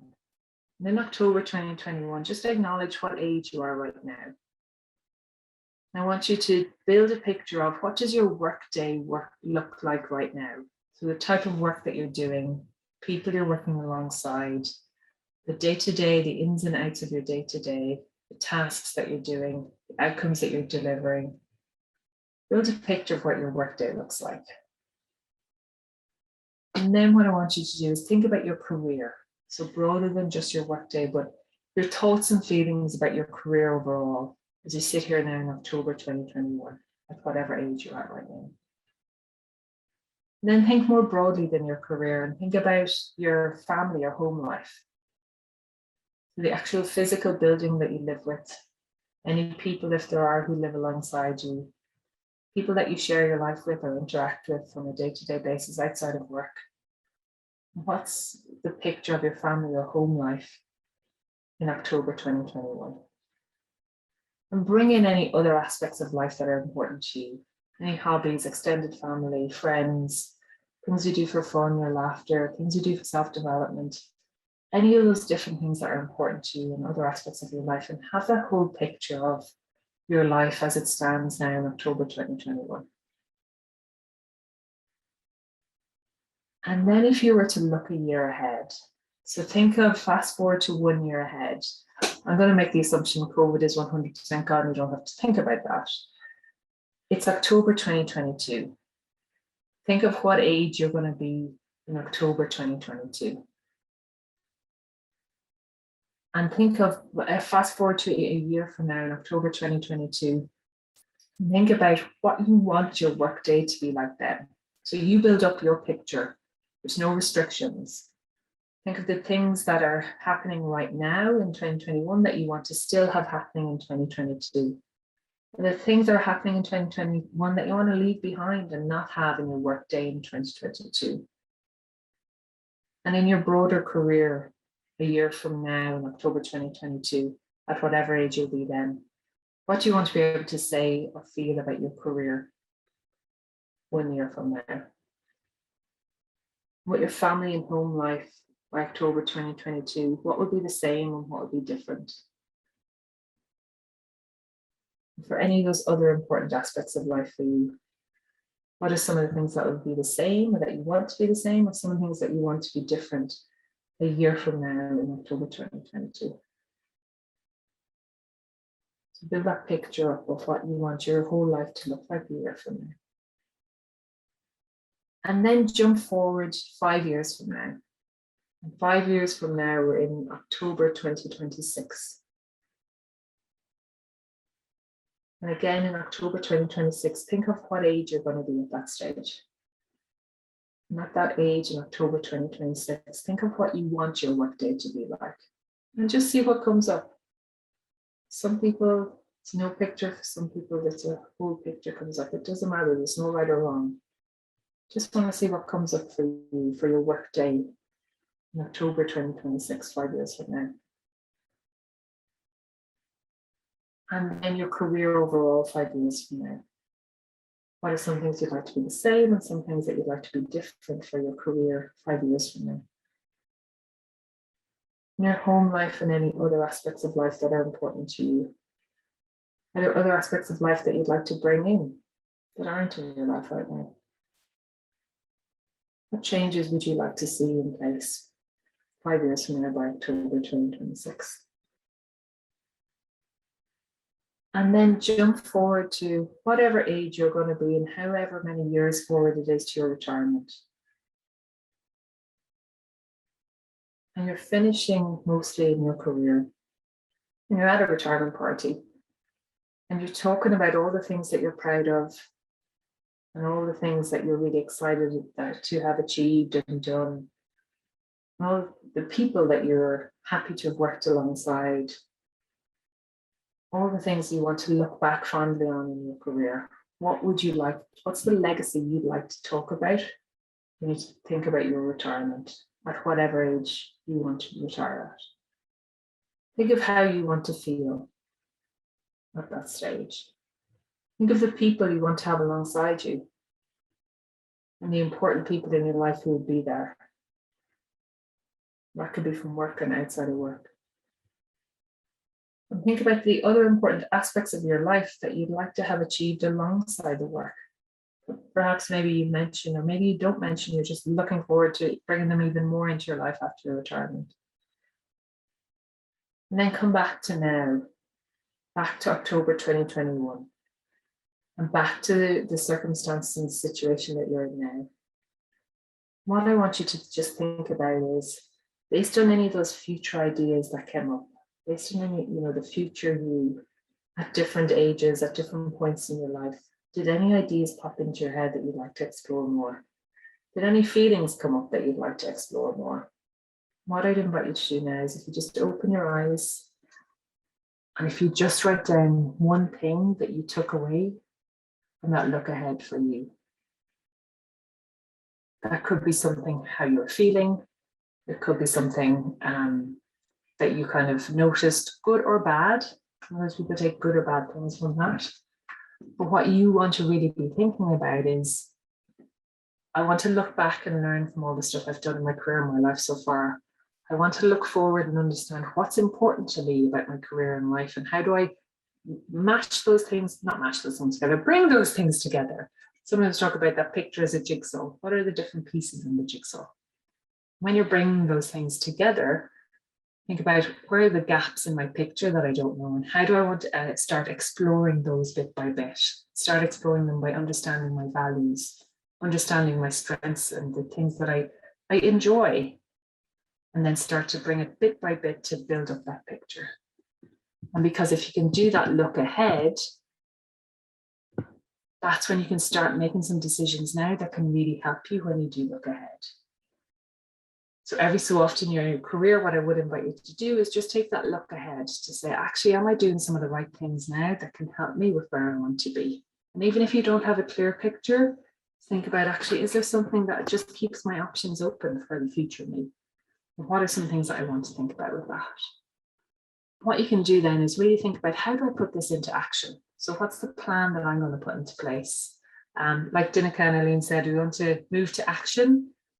For some people, they already have taken a few actions from what we've talked about, but I always talk people through actions that you can do. So I would say, and here's, if you want to take these down, the actions for you, the first action that I always focus on is understand your why. And that's why your career is something important for you to focus on. So that's the first action, to really understand, why am I focusing on my career?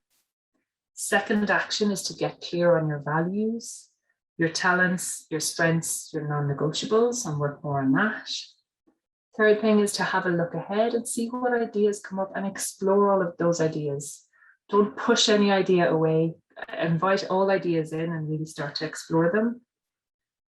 And from that, start to then say, what is one action that I can take every month, every quarter, every half year, every year? Break it down into sizable chunks that actually feel like you can do them alongside what you're doing already. So you really want to kind of break it down so that it feels actionable for you. Because the thing about it is time is going to pass by, you know, things are going to change, things are going to happen. And that's why I always say, have a proactive approach. Really do be proactive in what you're doing so that you can really feel like, yes, I feel like I'm doing something about my career. Even if I don't know my passion, even if I don't know exactly what I'm doing, I'm learning all the time. And in learning all the time, I can really start to piece that picture together. I'm going to stop sharing now so that I can see there's some things in the chat. So I just want to make sure if there's any questions that I've missed, or if people have any questions on any of that, to please ask them. There's probably, of the topics there, I could probably spend a whole session on each topic individually, but I wanted to give you an intro to some of the different topics to really just spark some questions, spark some thinking. I always say that when I'm working with people, this should spark some of your thinking. For some of them, if you know some of the answers already, then it confirms, okay, great, I know that already. But where are the bits that I don't really know? Any questions on anything that I went through? Eva, can you just say those 3 questions again for the action planning? But yeah, so first question is why is my career something to focus on? So what's my motivation behind that? So that's the first thing to figure out. And the reason that's the first thing to figure out is when we're busy with all different aspects of life, sometimes it can feel like, oh, I don't have any time to do this. And actually we need to have our own motivation, that inner motivation to push us to do some of this. So why am I doing this? Why is my career is something that's important? Second thing is have them written down. Oh yeah, get clear on your values. So, you know, if you didn't know that this evening, get clear on your values, get clear on your strengths. I'm just going to share a good strengths tool that you can use as well. Your talents and abilities, ones that you want to take forward.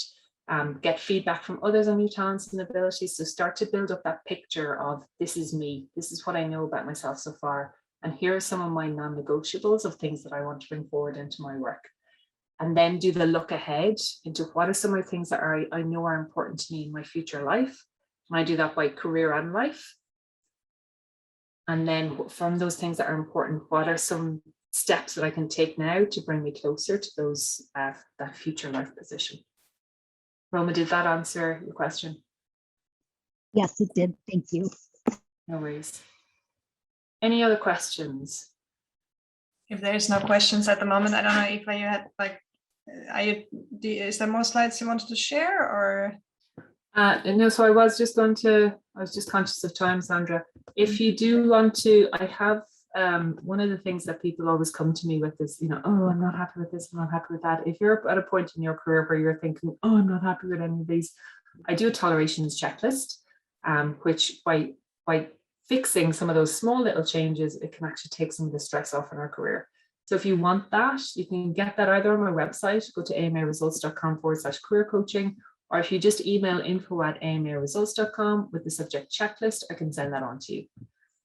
And the same, if there's any of you who are really struggling with setting out your career strategy or your career plan, I'm happy to have a call with, also from these group sessions, I'm happy to have a call with 3 people. Again, if you just email info@amaresults.com with the subject call, and we can do a call where we can talk through what do you want, what your challenges with that, and then steps that you can take to actually start moving on that.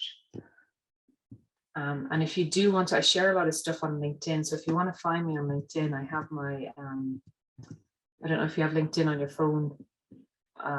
There's the code. I don't know on your phone, if you know on LinkedIn, you can do this little, I always do this in person.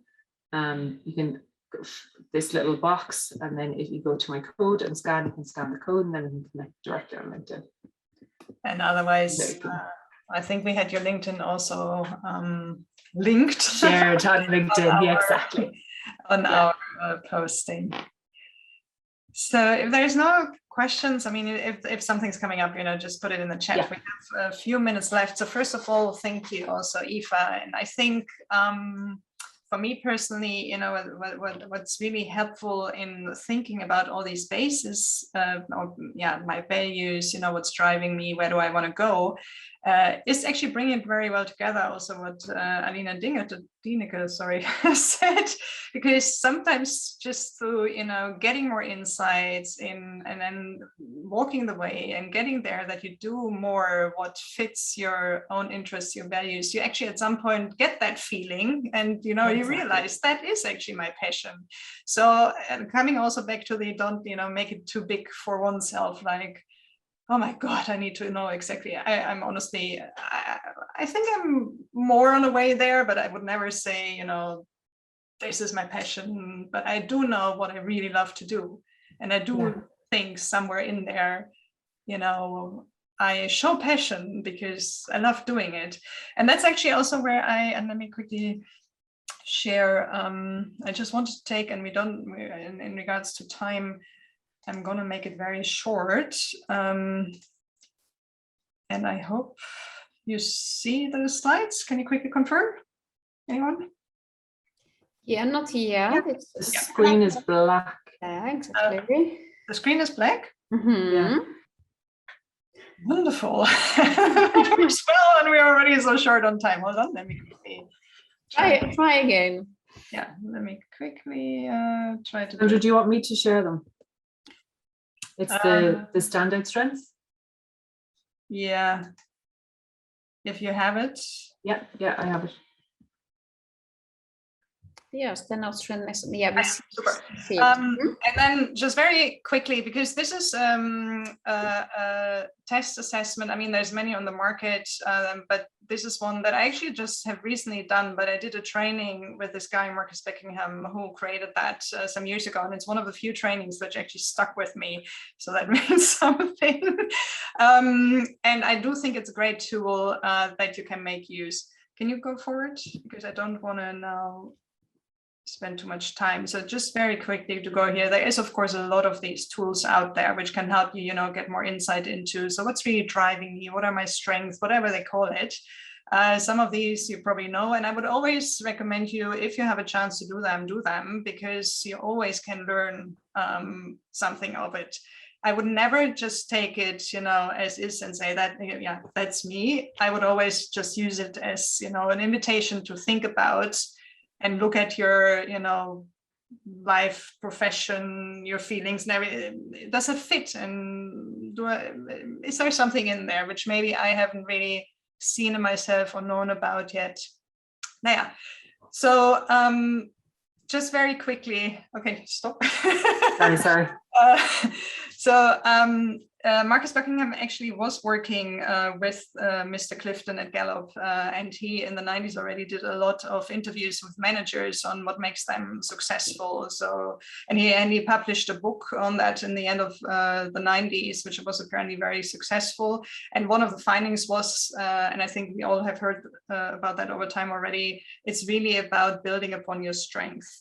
But what stuck with me is that he really says strength is not what we're good at, and weakness is what we're bad at. It's because, and I think Eva said it before also, we all have something that we're really good at, but when we hate doing it, it doesn't give us any energy, it drains our energy. So this is about, strength being the activities that strengthen you, and weakness is the ones that weaken you. And it is even about finding out what that really is. And I remember from this training that he said, don't just make it presenting. So for him, it was, for example, he loves to present when it's organized and when it's planned, scheduled, and in front of a big group. That's where he's at his best. When someone asks him spontaneously here in this small group of 10 people to, present and talk about it, he's like, I don't like it. And then I'm also not good. And it's not my thing. So it's not just presenting. It's also then really going the next step of finding out what is it exactly. What I also like in this is why we, in the work world, there's this whole, always looking at, how do you do things? How good are you doing this? And that's all fine. That's your performance and you can learn all of that. But the real, so what gives me energy? What, do I love to do, where I forget time and where I just want to do more of it? I'm the only judge of that. It's only me who can say that. It's not from external that someone can say that. I can maybe give you feedback. I see you, being super excited when you do this or when you talk about that, but you're in the end the judge of that. And I think that was actually also something that was very valuable when working with you, Eva, that it's also the language, you know, that it's about, I'm at my best when I do this.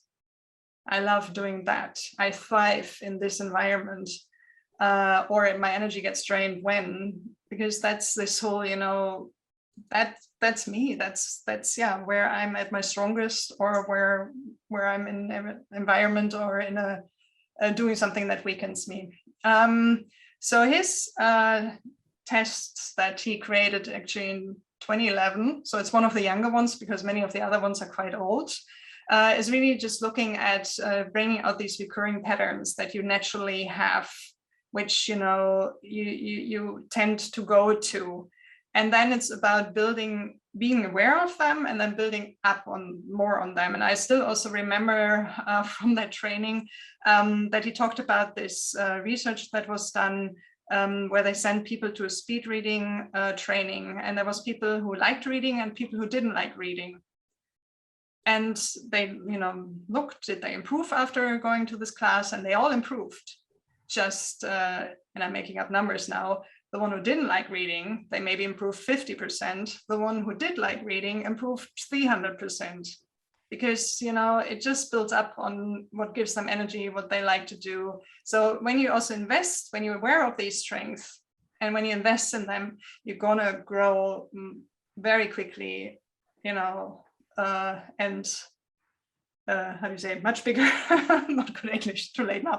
And that's also where I would always be careful when you're in an environment where people try too much to look at your weaknesses, your perceived weaknesses, you know, and want you to work on them. Because yes, you will always get a bit better, but you will never shine. But when you focus on your strength, that is where you can shine. So it's better to invest that time to focus on there. And honestly, find maybe colleagues, someone else, you know, who can do more of that work, which just drains your energy and where you will never be great. So if you can go to the next slide. So in this strength assessment, it's for free. They made it available for free because of COVID. So they said, you know, they want to give that to people. The end result, it takes like 15 to 20 minutes. Take that time. It's timed questions. Answer them spontaneously, don't think about it too much. And he also says in one of his videos, it's actually the best the first time you do it, because afterwards you know what it's about. And then you get this report. For mine was like 15 pages long, where he shows you, you know, your strength roles in order, and he really gives you a lot of deeper insight in your top 2. And it's very much also in the way of describing it a bit and then saying, I'm at my most powerful. And then he has all kinds of examples. And again, we're all individuals. We all have, you know, yeah, maybe common traits, like these common strength roles in us, but what we make out of it is our individual. But it's a great way to think about it, yeah, to start looking at it. And he has also all kinds of videos on YouTube where he explains them more. But I would really recommend you do the test first and then look at them. You can look for Marcus Buckingham and strength roles, and then you will find them. Here you see the link. Also, again, if you look for on Google Buckingham standout, you will get there. And from there, you know, you can get to the assessment. And this, you know, in the report, there is more information. And my own was Pioneer Provider. And I'm like, absolutely. I knew that. I love doing new stuff. You know, my whole life I did so many classes in my life privately. I love doing new stuff in business. I'm getting bored when it's mainstream. I need something new then. I was very surprised about the provider thing, because for me, it gave a little bit this, yeah, you know, I'm a social worker, and I'm like, I'm not. I admire them, but I'm not. But then when I read about it, first of all, my husband was like, of course you are, you know, when he read also the description, that's totally you. And when I thought about it, it's like, yeah, I always had different groups of friends. I always build communities and try to bring people together. You know, I love this working very broad I love working with the whole organization, and then also looking at what do they need? How do we bring this together forward? So for me, there was a lot of great learning, and maybe you can make use of that as well. And then so the whole combination of what you learned today, I think, you know, going a few steps further in also defining or realizing maybe more, you know, this is what I love doing. And the more I do it, maybe this is actually my passion, or at least I bring some more passion into my life. Very nice. Thank you, Sandra. It was really nice to sharing that. I was also like, okay, do we have time? And I'm so happy that you did that. So I also copied the link in the chat now. So thank you very much for this final, let's say, words. So yeah, thanks for the extra time, ladies. We're a little over time today, and it's late. Yeah.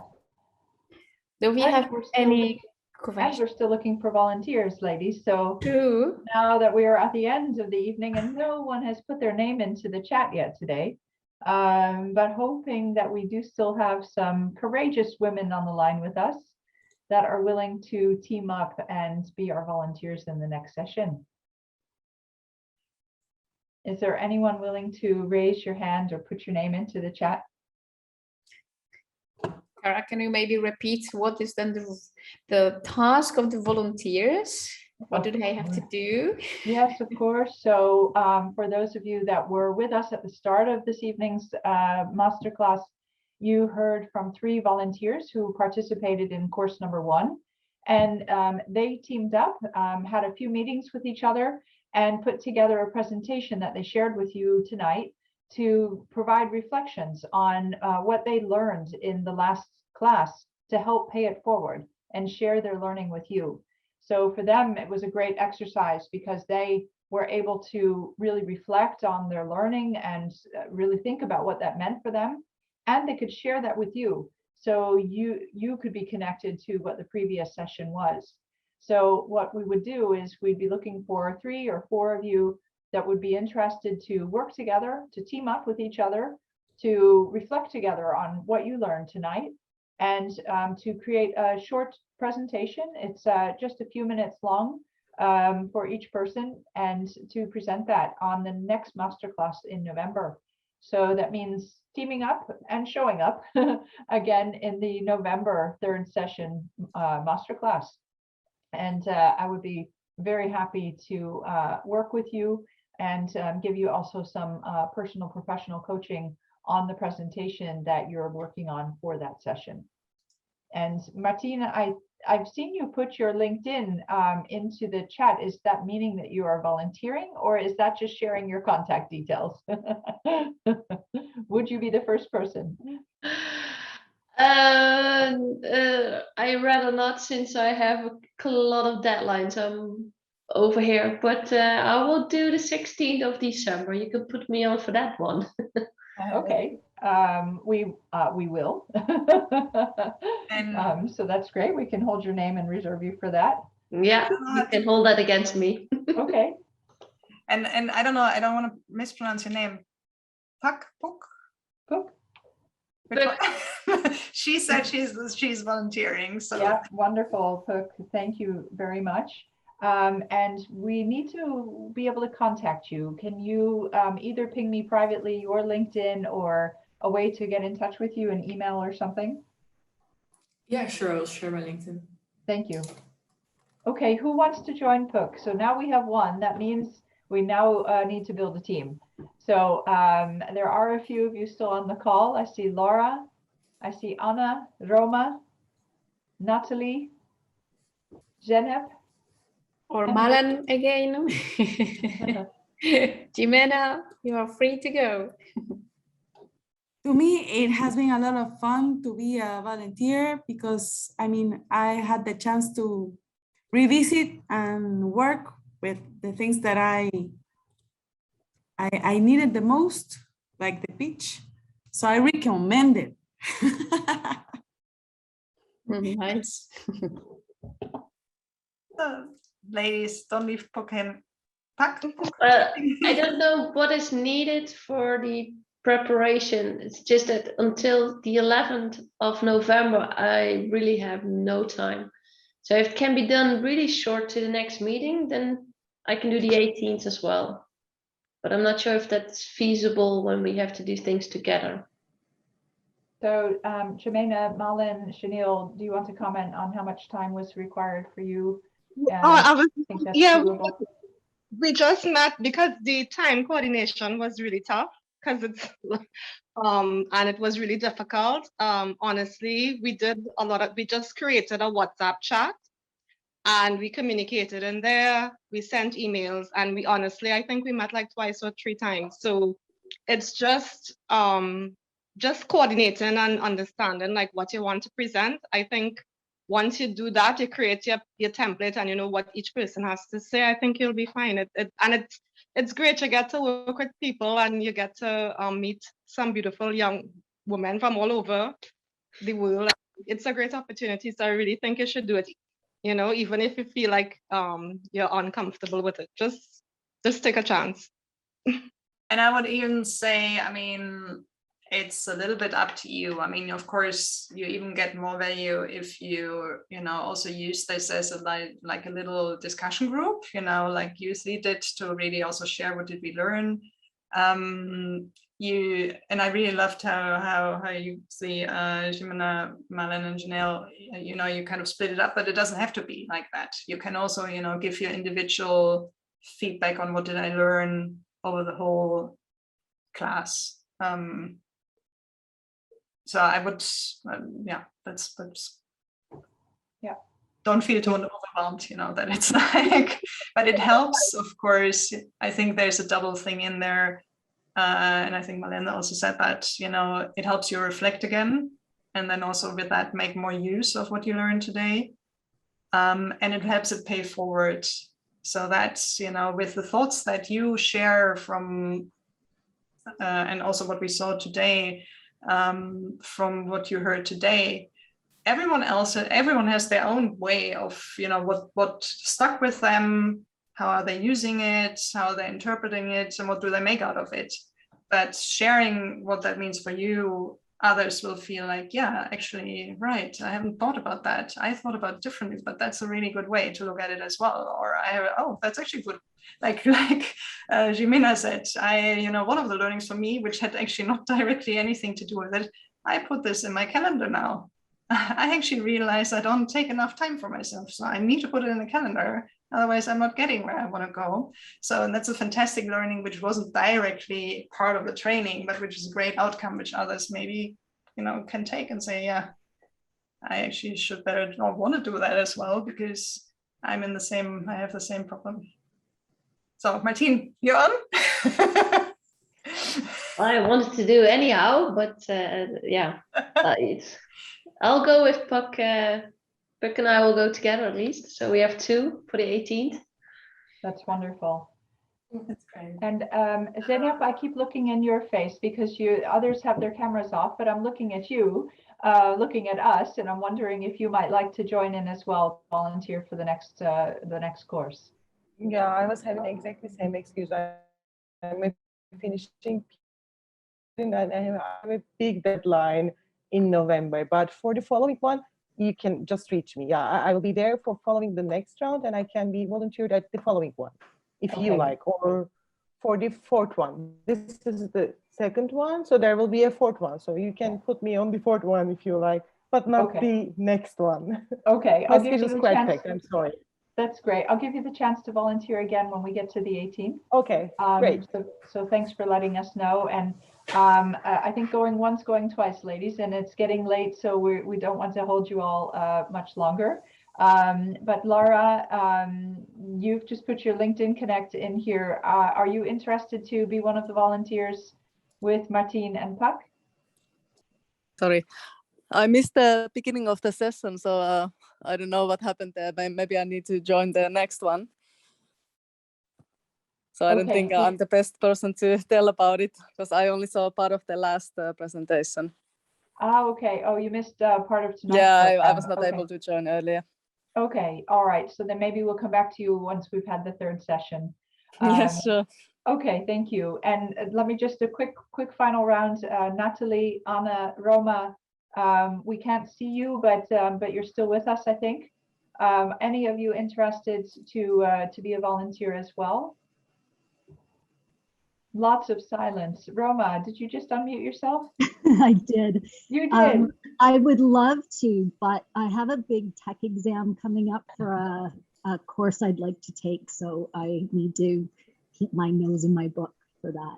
All right, all right. Good luck with your exam, and thanks for letting us know. We're going to get started with Cook and Martina without belaboring the process much longer. I think tonight, my surprise is that in last year, we actually had to draw a line under 6 people because we had more than dozens of people wanting to volunteer. So I'm not sure where all the shyness is coming from right now, but I understand we all have busy agendas as well. But we'll start with the 2. And we'll make it a dynamic duo between Martina and Puck, and maybe that makes it easier for the 2 of you also to coordinate very agilely. And I thank you for your courage and willingness to want to step forward and help us reflect on tonight's program in the next session. So we'll get in touch with both of you, and in fact, the 2 of you will get in touch with each other as well. Thank you so much. And Sandra and Zdenka, just closing off, I think, for tonight. Thank you. Yeah, let me, and then Zdenka, you can have the closing words. So just thank you again, of course, for all your participants, for the volunteers, and for our speakers. I mean, I always learn in any and every of these sessions. So I hope that was the same for you. And yeah, thank you again very much. Looking forward to the next one. Zdenka? Exactly. Thank you very much, everybody. I'm happy to see that you are exchanging your LinkedIn profiles. Keep in touch. This is what I think is always very important, and what we also have is learning lessons from these classes, that people just connect again and share. And this is what we think is important. Yeah, all the best. Stay in touch, and if you want, of course, join our let's say Dutch or community, or in any other countries where you are based, and follow Women in Tech and support us, support our ladies. As I think Martina wrote before in the chat, it is important to support each other. So this is what we are doing, and this is exactly again what is in our hearts, and this is our mission. So that's why, yeah. Thank you very much. Have a great evening, or best regards to Guatemala, where your day is still ahead. And yeah, all the best. Thank you very much. Have a great evening. Thanks for the session. Thank you. Good Have a great evening. Bye-bye. Thank you. Bye-bye. Talk soon. Bye.